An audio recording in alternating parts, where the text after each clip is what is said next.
জীবনে যেখানে কোনো চাহত নেই, যেখানে কোনো চাহত নেই, মনে রাখবে সেখানে সুখ আছে।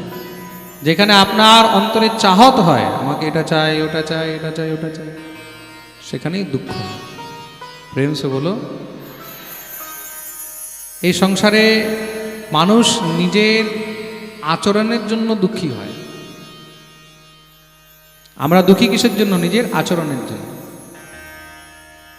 আমাদের ডিমান্ড কোনোদিন পূর্ণ হচ্ছে না। যখন 1000 ছিল তখন ভাবতাম যদি লাখ হতো। লাখ হলে মন ভরে যায়? লাখ হলে মন ভরে যায়? তারপরে ভাবে যদি কোটি হতো। যাদের কাছে কোটি আছে তাদের কি মন ভরে গেছে? তারা ভাবে যদি 10 কোটি হতো। 10 কোটি হলে তখন ভাবে যদি 20 কোটি হতো। 20 হলে ভাবে যদি 50 কোটি হতো। এ সংসারে মানুষের তৃপ্তি কখনো মিটে না।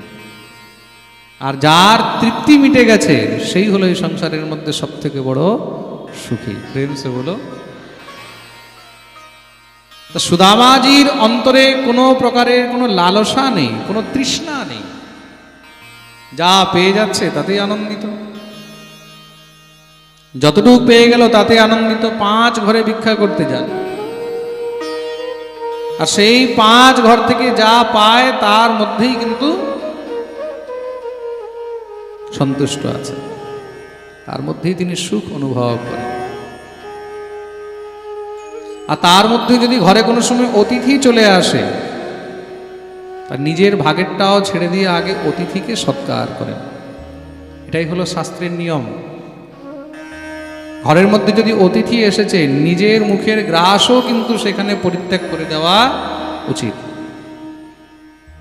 আপনার জন্য খাবার আছে, সেটাও আগে অতিথিকে জিজ্ঞাসা করুন। কেন বলে অতিথিকে? বলি অতিথি রূপেই ভগবান আসেন। অতিথি দেবো ভব, না জানে কিস রূপ মে আকর নারায়ণ মিল যায়েগা। কোন সময় কোন রূপে, তার জন্যই তো বলে না অতিথি নারায়ণ বলা হয় কিনা। জীবনে সুদামার মতন বিরক্ত, সুদামার মতন ত্যাগী খুঁজেও পাওয়া যায়। বিরক্ত ইন্দ্রিয়ার্থেষু প্রশান্তাত্মা জিতেন্দ্রিয়। তা শ্রী ভগবতী সুশীলা পরম পতিব্রতা স্বামীকে বলছেন, নাথ একটি কথা বলবো। দিনরাত আপনি যেই কৃষ্ণ কৃষ্ণ জপ করতে থাকেন, সেই গোবিন্দ তো আপনার বাল্যবন্ধু, কখনো কি ইচ্ছা হয় না তার সঙ্গে একটু দেখা করে আসেন? সুদামা বললেন, ইচ্ছা তো বহুত হয়, কে না চাইবে তার সঙ্গে দেখা করতে। আয়াম হি পরমো লাভ উত্তম শ্লোক দর্শনম। এটা তো আমার জন্য পরম সৌভাগ্যের বিষয়, আমি যদি তাকে দর্শন করতে পারি। কিন্তু বন্ধুর সঙ্গে দেখা করতে গেলে কিছু না কিছু নিয়ে যেতে হয়, আর আমার কাছে তো কোনো সামর্থ্যই নেই, কোনো সাধ্যই নেই, আমি কি নিয়ে যাব? বন্ধুর সঙ্গে দেখা করতে গেলে কখনো খালি হাত যেতে। সুশীলা দেখলেন যাওয়ার ইচ্ছা তো আছে মনে, কিন্তু যেতে পারছেন না। আর একবার যদি দ্বারকাধীশের কাছে চলে যায়, তাহলে আমাদের জীবনের দরিদ্রতা নাশ হয়ে যাবে, শেষ হয়ে যাবে। সুদামাকে বললেন, নাথ আমি যদি কিছু এনে দিই আপনার বন্ধুর জন্য? বলে নিশ্চয়ই যাব। দৌড়ে গেলেন, পাশের ঘর থেকে 4 মুঠ চাল চেয়ে নিয়ে এসেছেন। ইয়া চত্বা চতুরো মুষ্টিন বিপ্রাণ পৃথুকদণ্ডলা চৈলখণ্ডেন তান বদ্ধ্বা ভরত্রে প্রাদাদুপায়ন। পাশের 4 ঘর থেকে 4 মুঠ চাল চেয়ে নিয়ে এসেছেন। নিয়ে এসে চৈলখণ্ডেন তান বদ্ধ্বা, বস্ত্রের একটি টুকরোর মধ্যে সেটাকে বেঁধে দিয়ে দিলেন। সুদামাজি দিব্য আনন্দে সেই তন্দুল নিয়ে বেরিয়ে গেছেন। কোথায়? বলে গোবিন্দের সঙ্গে দেখা করার জন্য। এখানে অনেক জায়গায় অনেকে বলে যে 4 মুঠ চিড়ে নিয়ে গেছে, তাই না? আমাকে আজকে একজন ভক্ত প্রশ্ন করছিল, দুপুরবেলায় এখানে বসে আছে কিনা জানি না, কে বলছিল জানি, মহারাজজি ওই 4 মুঠ ওইটা চাল না চিড়ে? তা দেখুন ওই যে বসে আছে পিছনে মাথায়, ওইটা 4 মুঠ চাল না চিড়ে? তা খুব মন দিয়ে শুনবে। এখানে লেখা আছে ইয়াচিত্বা চতুরো মুষ্টিন বিপ্রাণ পৃথক তণ্ডুলান। পৃথক পৃথক তন্দুল, তন্দুল মানে চাল, তন্দুল মানে কি হয়, এখন চাল থেকেই চিড়ে হয়, চাল থেকেই চিড়ে হয়। হতে পারে যে চাল চেয়ে এনেছে, আর চাল চেয়ে এনে ঘরের মধ্যে চিড়ে বানিয়ে দিয়েছে। চিড়ে কুটা হয় না ঢেকির মধ্যে, হ্যাঁ, চাল ভেজে তারপরে কিভাবে বানায় প্রসেসিং আমি তো জানি না, এরকমই কিছু শুনেছি। ঢেকির মধ্যে চিড়ে বানানো হয়, আগেকার দিন এরকম করেই হতো। হয়তো চাল চেয়ে নিয়ে এসেছে, ঘরের মধ্যে চিড়ে বানিয়ে দিয়েছে, বা ডাইরেক্ট চালও দিতে পারে, কিন্তু তন্দুল দিয়েছে। তন্দুল মানে চাল। এখন চিড়ে দেখ চাহে চাল দেখ, কথা হলো তন্দুল দিয়েছে মানে চালই দিয়েছে, চালের বস্তুই দিয়েছে কিছু না কিছু। আর পৃথক তণ্ডুলান, পৃথক মানে আলাদা আলাদা ঘর থেকে নিয়ে এসেছে, এক ঘর থেকে আনেনি। এক ঘর থেকে কেন আনেনি? বলে আমার স্বামী তো স্বাভিমানী, একবার বলবেও না মুখ ফুটে যে আমি গরিব, তা গোবিন্দ বুঝবে কি করে? বলে হ্যাঁ, যখন এক জায়গায় সিটি আসছে কিন্তু আওয়াজ টানছে, যখন এক জায়গায় যখনই বলতে যাচ্ছি ক্যাচ করে উঠছে, যখন এক জায়গায় তুমি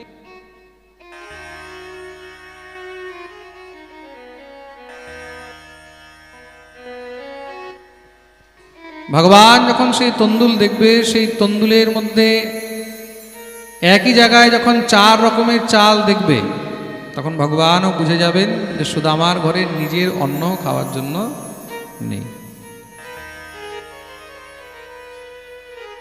তাহলে যদি হয়তো গোবিন্দের কৃপা হয়ে যায়, এই বিচার করে দিয়েছেন। আর সেই সুদামাজি মহারাজ দিব্য আনন্দ সেই তন্দুল নিয়ে বেরিয়েছেন কোথায়? গোবিন্দের সঙ্গে দেখা করার জন্য। আর মনে কি আনন্দ! আহা, এতদিন পরে গোবিন্দের সঙ্গে দেখা করতে যাচ্ছে, আর একা একা যাচ্ছে, তো মন কি করে লাগে। তার জন্য দিব্য গোবিন্দের গুণগান করতে করতে যাচ্ছে। সুদামাজিকে একা ছেড়ে তো লাভ নেই, আমরা একটু সুদামাজির সঙ্গ দিয়ে দিই। কি বলছেন সুদামাজি? কালী কমলি वाला मेरा यार है,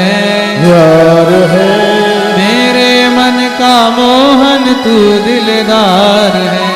हो काली कमली वाला मेरा यार है, मेरे मन का मोहन तू दिलदार है। हो काली कमली वाला मेरा यार है,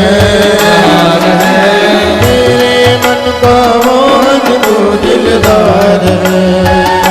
तू मेरा यार है, मेरा दिलदार है। तू मेरा यार है, मेरा दिलदार है। काली कमली वाला मेरा यार है, यार है, मेरे मन का मोहन तू दिलदार है। हो काली कमली वाला मेरा यार है, यार है, मेरे मन का मोहन तू दिलदार है।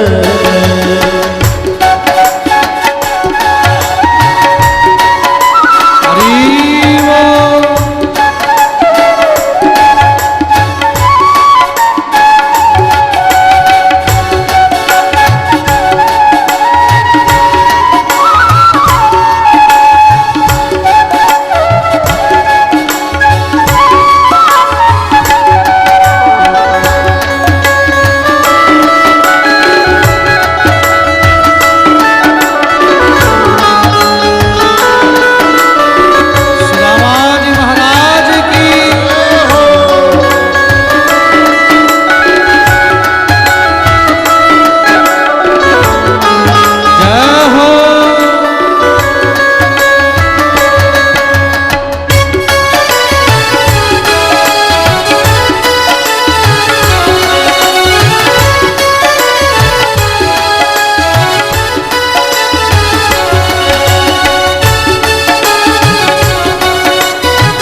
अब यही तराना। मनमोहन में तेरा दीवाना गाऊं बस अब यही तराना।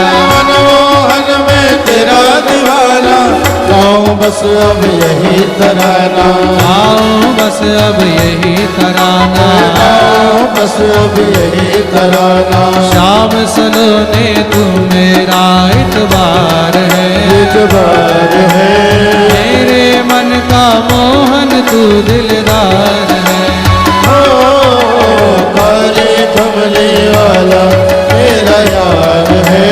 यार है मेरे मन का मोहन तू दिलदार है।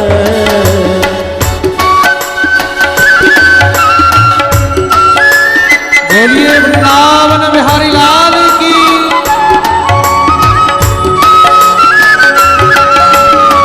श्री राधे।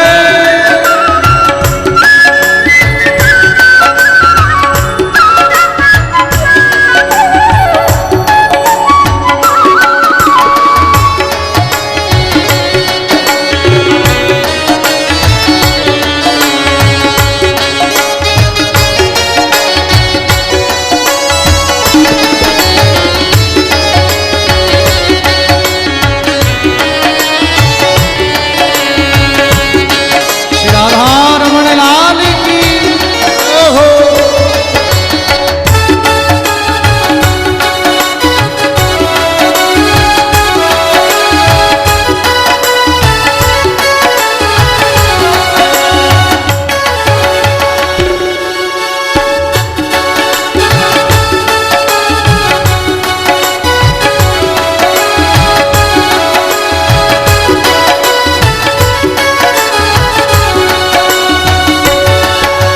तू मेरा मैं तेरा प्यारे ये जीवन अब तेरे सहारे। तू मेरा मैं तेरा प्यारे ये जीवन अब तेरे सहारे।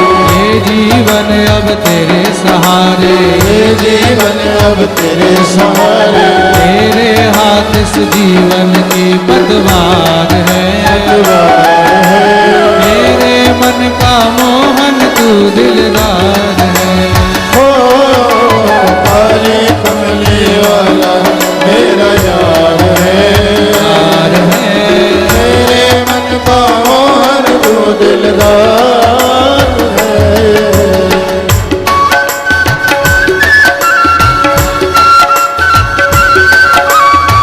वृंदावन बिहारी लाल की। श्री राधा रानी की।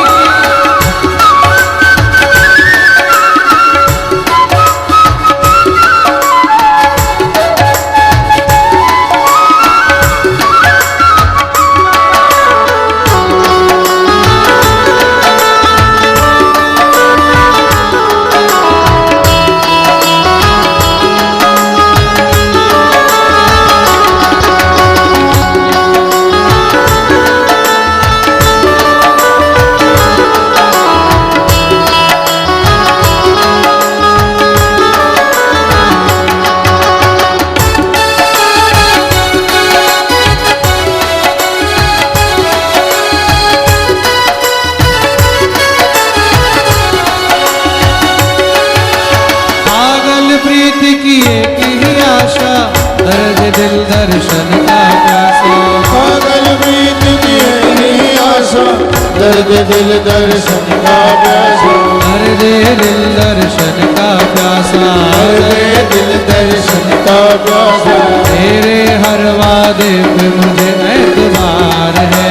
अतवार है तेरे मन का मोहन तू दिलदार है। ओ काली कमली वाला मेरा यार है। यार है मेरे मन का मोहन तू दिलदार है। तू मेरा यार है मेरा दिलदार है। तू मेरा यार है मेरा दिलदार है। काली कमली वाला मेरा यार है। यार है मेरे मन का मोहन तू दिलदार है। ओ काली कमली वाला मेरा यार है।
সবাই নিজের নিজের জায়গায় বসে যাবেন, যারা যেখানে আছেন সেখানে,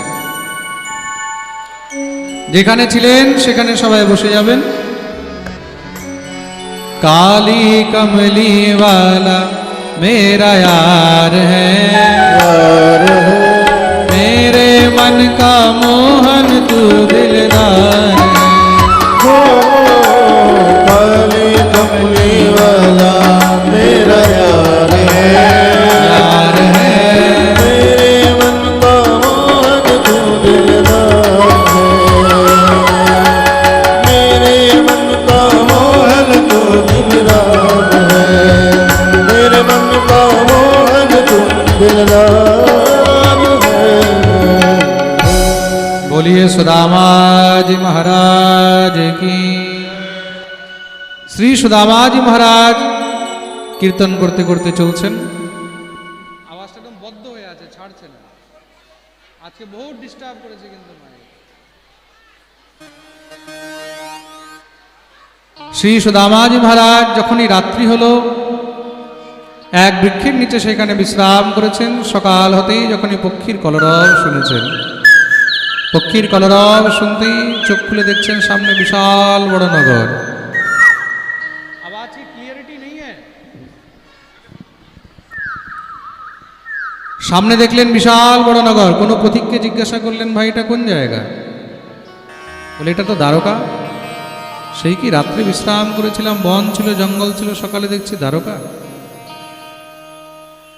আচ্ছা একটি কথা বলতে পারবে, দ্বারকার মধ্যে সেই নন্দনন্দন বসুদেব নন্দন শ্রীকৃষ্ণ কোথায় থাকে?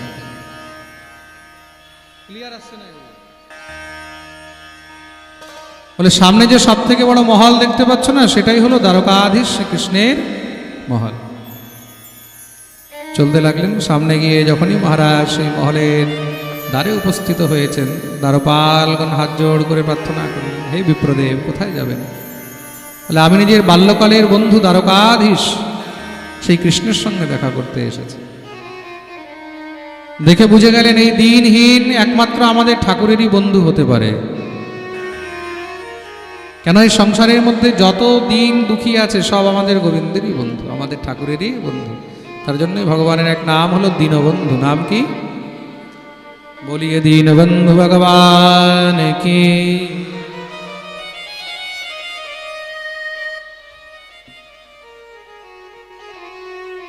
আপনি বসুন, আমরা দ্বারকাধীশকে খবর দিয়ে আসছি। দৌড়ে গেলেন দ্বারকাধীশের কাছে, বলিয়ে দ্বারকাধীশ কি। দ্বারকাধীশ বেরিয়ে এসেছেন। কি হয়েছে? প্রভু আপনার সঙ্গে দেখা করার জন্য এক বিপ্র এসেছেন, এক ব্রাহ্মণ এসেছেন। কে? তার নাম কি? তার পরিচয় কি? পরিচয় দিলেন। शीश बगान जगातन पे प्रभु जान की आय बसो के ग्राम। धोती फटी सिलटी दुपटी अरुपाय उपान की नहीं साम। कि द्वार खड़ा तुझ दुर्बल एक रह चकिसो वसुधा विराम। पूछत दीन दयाल को धाम बतावत आपन नाम सुदाम। যখনই ভগবান শুনেছেন সুদামা, শুনেই ভগবান দৌড়াতে লাগলেন, আমার সুদামা এসেছে। ও সুদামা, সুদামা। ভগবান বলতে বলতে দৌড়াচ্ছেন। কোথায় পায়ের পাদুকা, কোথায় ভগবানের উত্তরীয়, কোথায় পড়ল। এদিকে সুদামা মনে মনে ভাবছে দ্বারকাধীশ আমাকে চিনতে পারবেন কিনা। দূর থেকে নিজের নাম শুনে দ্বারকাধীশ যখনই তাকিয়েছে, স্বয়ং দ্বারকাধীশ দৌড়ে আসছেন, সুদামা দৌড়াচ্ছেন। কোথা থেকে যে সেই ফুর্তি আসলো, দেখতেই দেখতে ভগবান দ্বারকাধীশ সুদামাকে বুকে জড়িয়ে ধরেছেন। বলিয়ে ভক্তবৎসল ভগবান কি জয়। আহা, ভগবান সুদামাকে বুকে জড়িয়ে ধরলেন। বন্ধু, এতদিন পরে আমার কথা মনে পড়লো? সুদামা বললেন, আমার তো মনে পড়েছে, কিন্তু তোমার তো মনেও পড়ে না। ভগবান বললেন, না না বন্ধু, সেই কথা নয়। তোমার মনে পড়লে তো তুমি আসতে, আমার মনে পড়েছে আমি এসেছি। বন্ধু, তুমি খুব কৃপা করলে। চলো চলো ধরে ভগবান নিয়ে গেলেন নিজের মহলের ভিতরে, নিয়ে গিয়ে উচ্চ আসনে বসিয়ে ভগবান চরণে বসেছেন। চরণে বসে ভগবান সুদামার চরণ ধৌত করবেন। এখন নয়, আমি বলে দেব, আমি বলে দেব, আমি বলে দেব। সুদামার চরণ ধৌত করলেন। ভগবতী রুক্মিণী জল নিয়ে এসে উপস্থিত, কিন্তু ভগবান নিজের অশ্রু বিন্দু দিয়ে, চোখের জল দিয়ে সুদামার চরণ ধুয়ে দিয়েছেন। সুদামা গোবিন্দকে কাছে নিয়ে বসালেন। বন্ধুর জায়গা চরণে নয়, বন্ধুর স্থান পাশে হয়। আচ্ছা, একটি কথা বলবো কানাই, তোমাকে না এখনো দেখতে তেমনই মনে হয় যেমন গুরুকুলে দেখেছিলাম। মনে আছে গুরুকুলের কথা? অবিনস্মরিয়তে ব্রহ্মণ বৃত্তম নিবসতাম গুরু। ভগবান বললেন সব মনে আছে। আচ্ছা, একটি কথা বলো, তোমার বিয়ে হয়েছে কিনা? ভগবান বললেন হ্যাঁ, বিয়ে তো হয়েছে। বিয়ে হয়েছে, একবার এই বন্ধুর কথা মনে পড়লো না? ভগবান বললেন কি বলবো, নিজের বিয়েতে মা বাপকেও ডাকার সময় পায়নি। আচ্ছা, যা হয়েছে সে একবার বৌদির সঙ্গে দেখা তো করিয়ে দাও। ভগবান ইশারা করলেন, রুক্মিণী এসে প্রণাম করেছেন। সত্যভামা, জাম্ববতী, মিত্রবৃন্দা সুদামা আশীর্বাদ দিয়ে যাচ্ছেন। সৌভাগ্যবতী ভব, সদা সুখী ভব, এই ভব সেই ভব তেই ভব। দেখতে দেখতে মহারাজ 10, 20, 50, 100 হয়ে গেল, হাতে ব্যথা হয়ে গেছে। এখন শুধু মুখে আশীর্বাদ চলছে, লাইন আর শেষ হচ্ছে না। 150 হয়ে গেল, 200 হয়ে গেল, 300 হয়ে গেল, এখন শুধু আশীর্বাদও শর্টকাট চলছে, ভব ভব ভব। 300-400 হয়েছে। এবার সুদামাজি মহারাজ বলছেন, কানাই একটু এদিকে আয় তো। বলে কি? এদিকে আয় না, একটু কানে কথা বলবো। কি হয়েছে কি? তোকে বললাম বৌদির সঙ্গে দেখা করাতে, তুই তো পুরো দ্বারকার ডেকে নিলি। ভগবান বললেন, ভাই সব দ্বারকার নয়, সবগুলোই তোর বৌদি। এ ভগবান, আর কত আছে? বলে সবই তো শুরু হয়েছে, 16,108। হে রাম, একটা বিয়ে করেছিস ডাকিস নি, দুটো করেছিস ডাকিস নি, 16,108 একবার মনে পড়লো না? ভগবান বললেন, দেখ ভাই, মানুষের হয়তো এক এক করে হয়, আমার তো পাইকারি করে বিয়ে হয়। প্রেম সে বলো।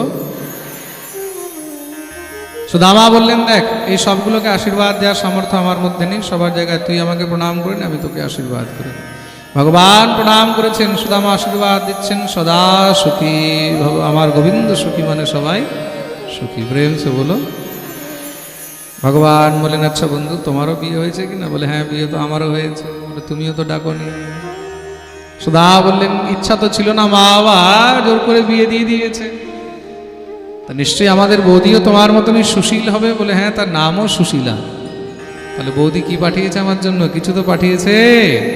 সুদামা সংকোচ করছেন, কি কাহম দরিদ্র পাপিয়ান কৃষ্ণ শ্রীনিকেতন। কোথায় আমি দরিদ্র পাপী, কোথায় শ্রীপতি, এই 4 মুঠ চাল বের করে দেবো, সংকোচ করছেন। ভগবান দেখলেন আমার কাছে এসে সংকোচ করলে জীবনভর দরিদ্র থেকে যাবে। হাতটা ধরে ভগবান টান দিয়েছেন, দেখি হাতের মধ্যে কি আছে।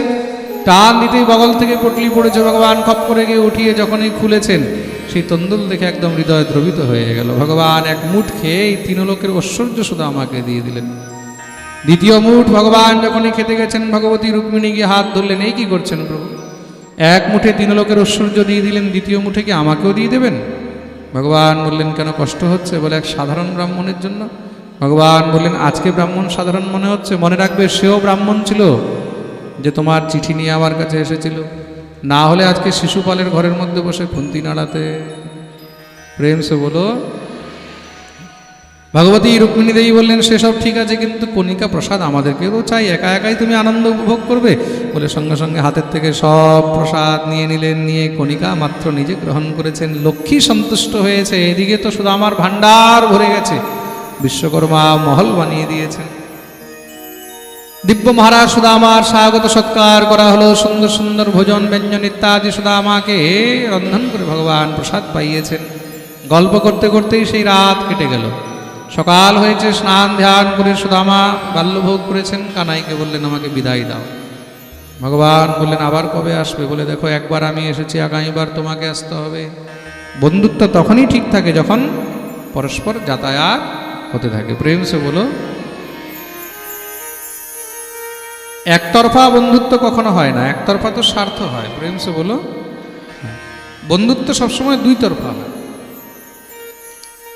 সুদামাজি বললেন তোমাকে আসতে হবে। ভগবান বললেন চিন্তা করো না, আমি নিশ্চয়ই আসবো। সুদামা বিদায় নিয়ে বেরিয়েছেন। গোবিন্দের সেই দিব্য নীলাগুলো স্মরণ করতে করতে নিজের নগরে গিয়ে উপস্থিত হলেন। নগরে এসে সেখানে দেখছেন বিশাল বড় মহারাজ সেই মহল। সুদামা তো ভয় পেয়ে গেলেন, আর এখানে তো আমার ছোট ভাঙা ছোট একটা ঝোপড়ি ছিল, এত বিশাল বড় মহল কি করে হলো? সুদামা ভয় পেয়ে গেছেন, মনে মনে ভাবছেন আমি কি কোনো ভুল জায়গায় চলে আসলাম? কিন্তু জায়গা তো সেই, সবকিছু সেই। হঠাৎ করে দেখছেন সামনে থেকে ভগবতী সুশীলা আরতির থাল সাজিয়ে নিয়ে এসেছেন।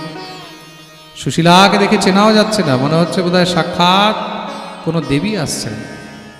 পত্নীম বিক্ষ বিস্ফুরন্তিম দেবীম বেমানকীমেব, দেবীর মতন লাগছে। মানুষের কাছে যখন অর্থ সম্পত্তি যশ বৈভব হয় তখন তার রূপ রং চাল ঢালি পাল্টিয়ে যায়। প্রেম সে বলো, রূপ রং চাল ঢালি পাল্টিয়ে যায়। সুশীলাকে দেখে সুদামা বললেন তুমি এইসব সুখ বৈভব এইগুলো উপভোগ করার জন্য আমাকে পাঠিয়েছিলে? তুমি এগুলো নিয়ে থাকো, আমি চললাম। কেন? এগুলোতে থাকলে আমার কৃষ্ণ ভজন হবে না। সুশীলাও চরণ ধরে নিলেন, বলে আমিও সঙ্গে যাব। ভগবান রুক্মিণীকে বলছেন দেখেছো দেবী, এই হলো আমার ভক্ত, এত কিছু পেয়েও কোনো বস্তুর লালসা নেই। প্রেম সে বলো। আর আমরা কি? আমরা একটা 500 টাকার নোট দেখলেই লোভ সামলাতে পারি না, তাই তো? সোনার টুকরো দেখলে লোভ সামলানো যায় না। প্রেম সে বলো।